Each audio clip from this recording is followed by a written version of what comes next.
Good afternoon, everyone. I'm Riley King, and welcome to my afternoon news report right here on the Riley King Network. Let's begin. Women's Defense League organizes rally to protect Second Amendment rights. Gun rights were the focus of a rally in Concord on Saturday, where organizers say firearms aren't to blame for recent mass shootings across America. Dozens of people gathered on the State House lawn for the fourth annual gun rights rally organized each year by the Women's Defense League. This year's gathering comes amid heated debate on what the Second Amendment means. Susan Olson with the Women's Defense League of New Hampshire says people are wrongfully focused on the weapons instead of the killers. Did anybody, when JFK was murdered, blame the gun? When Martin Luther King was murdered, did anybody blame the gun? When Bobby Kennedy was murdered, did anybody blame the gun? No. They blamed the person.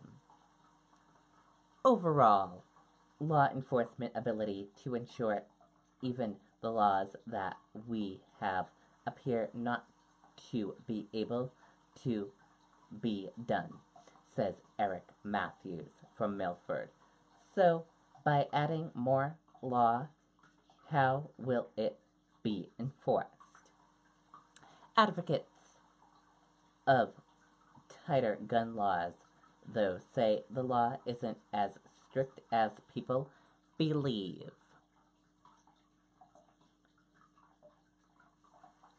We have really lax firearm regulations, says Xander Rice Hawkins, Executive Director of Granite State Progress and a coordinator at the New Hampshire Gun Violence Coalition.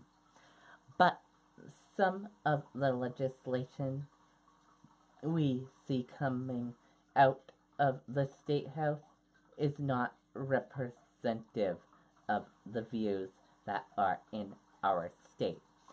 For example, 9 out of 10 Granite Staters support expanded background checks. There will be a public hearing on Tuesday for Senate Bill 357, which would allow school officials to enforce gun-free school zones. And that does it for my afternoon news report right here on the Riley King Network. I hope you all have a great rest of your afternoon, and I'll see you back here later on today for the Riley King newscast and for your evening news report. Goodbye, everyone.